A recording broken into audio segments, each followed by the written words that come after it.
All right, ladies and gentlemen, welcome back to the channel. We're talking about the Seattle Seahawks in tonight's video, late night upload, because 4 days ago I recorded a video and I titled it, "The Seattle Seahawks just put the NFL on high alert."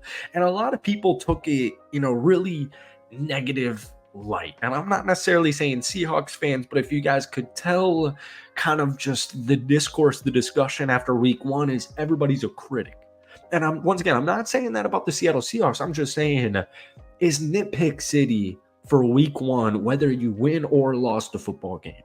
What I noticed from the Seattle Seahawks, whether it was your offensive coordinator, Ryan Grubb, or your mainly head coach and Mike McDonald, geez, yeah, it's late here, fellas and ladies, was adjustments. It was adjustments. It was a terrible first half. The Seattle Seahawks had two safeties. How do you have two safeties in a game? You could ask the question, and it's a very fair question. How do you have one safety in a game? How on God's green earth do you have two safeties in one football game? And it was almost three, guys. But the point is, Bo Nix, rookie debut, 26 of 42, 138 yards. So that statistically means he averaged 3.3 yards per completion. 0 touchdowns, 2 interceptions to Julian Love and Rick Woolen. But offensively, especially, halftime adjustments. Folks, all summer, the entire summer, we said this. Geno Smith, I almost called him a great quarterback. He's a really good quarterback. He's a great quarterback for what Seattle needs, though, because he doesn't lose you football games. He keeps it clean. He keeps it efficient. He keeps it effective. He keeps the chains moving. He puts points on the board.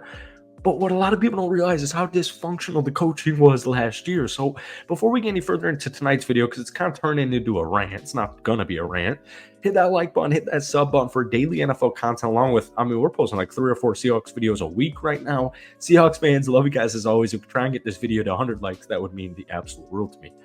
I'm not trying to rag on Pete Carroll here or anybody, Shane Waldron, or any coaching member of the Seattle Seahawks last season, but no team played more defensive snaps in 2023 than the Seattle Seahawks.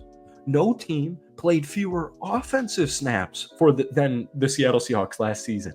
So, yes, the defense, especially with all of the talent in the world, it wasn't working.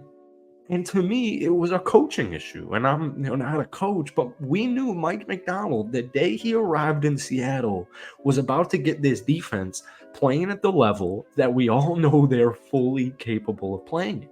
Folks, they were 30th in yards allowed last year. And they still went 9-8 and underperformed in almost every single category. So once again, Mike McDonald's coaching debut, Ryan Grubb's offensive coordinating debut, folks, I really think it went well. Don't look at the statistics. Don't look at the first half. Focus on the halftime adjustments. So I was reading a great article from Michael Sean Dugar on The Athletic. He does a great job, great Seahawks writer, and he was given some takeaways from Mike McDonald's coaching debut, and there were a lot of great statistics, so we're going to talk about a few of them. One of the big things is the run game. And by the way, Ken Walker didn't practice today. We're going to get to that in just a second. Zach Charbonnet, though, next man in line. And it also was the New England Patriots. I know they have a good defense. They just took down Joe Burrow and the Cincinnati Bengals on the road. But really nice schedule for the Seattle Seahawks for their first 2 games of the season.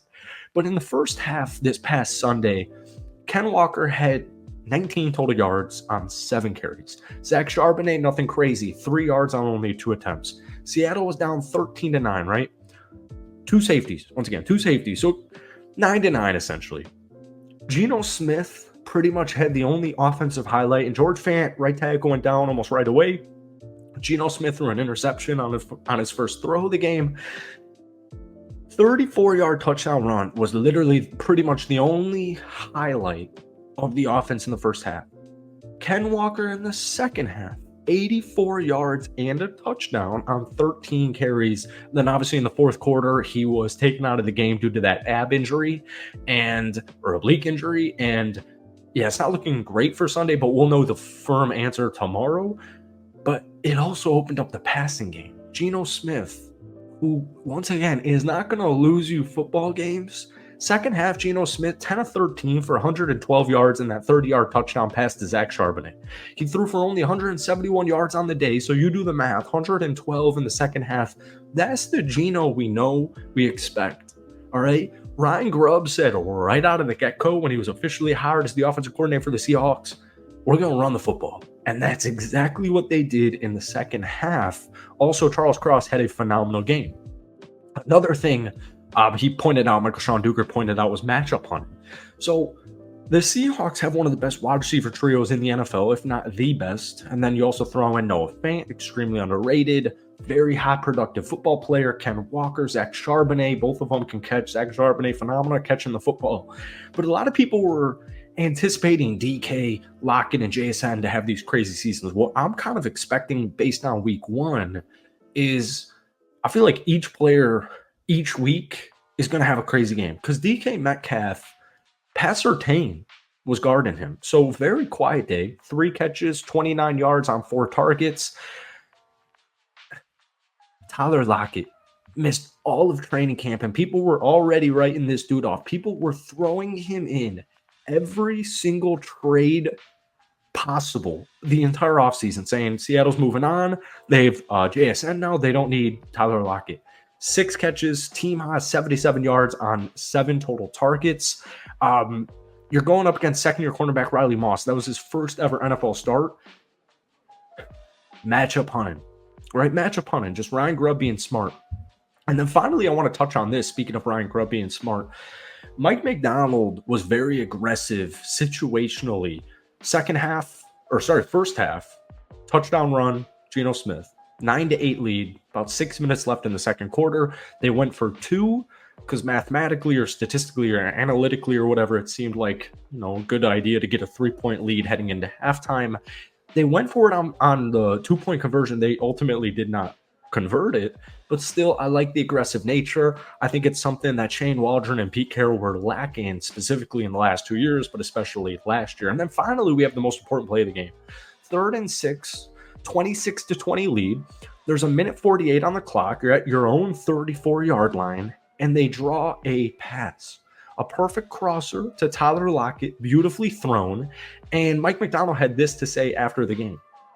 You do quick back of the napkin math. If I remember right, if we didn't complete that pass, you're looking at like 140 with a timeout. They're in a 4-down situation anyway. I'm going to throw in because they would punt. That's plenty of the time to go down the field. So we're really know you're coming up against a 4-down situation regardless defensively. So if we ran it and they used a timeout, now you're still looking at maybe 140 but no timeouts. That's still a lot of the clock to go down the field and win the football game. So we're like, shoot, basically the same situation. Let's go and try and put it away right now. They ultimately convert, as we know, and the Seattle Seahawks went on to win that game, as opposed to kicking it, trying to nail them inside the 20 with no timeouts and just hoping that defense doesn't give up a touchdown. I was feeling good that the defense wasn't going to give up a touchdown, but you get what I mean. Ryan Grubb and Mike McDonald being aggressive, it's something we did not see last year. And halftime adjustments, another thing we have not really seen in a couple of years with the Seattle Seahawks. Not trying to rag on the team, but I'm just saying the coaching really was not in the favor of Seattle last season. All right. Always will love Pete Carroll, but that's all I got for today. Hit that like button, hit that sub button. If you guys want more Seahawks videos, let me know down below. But we're already pumping out a lot. Give me a score prediction for this upcoming Sunday's game down below. Peace.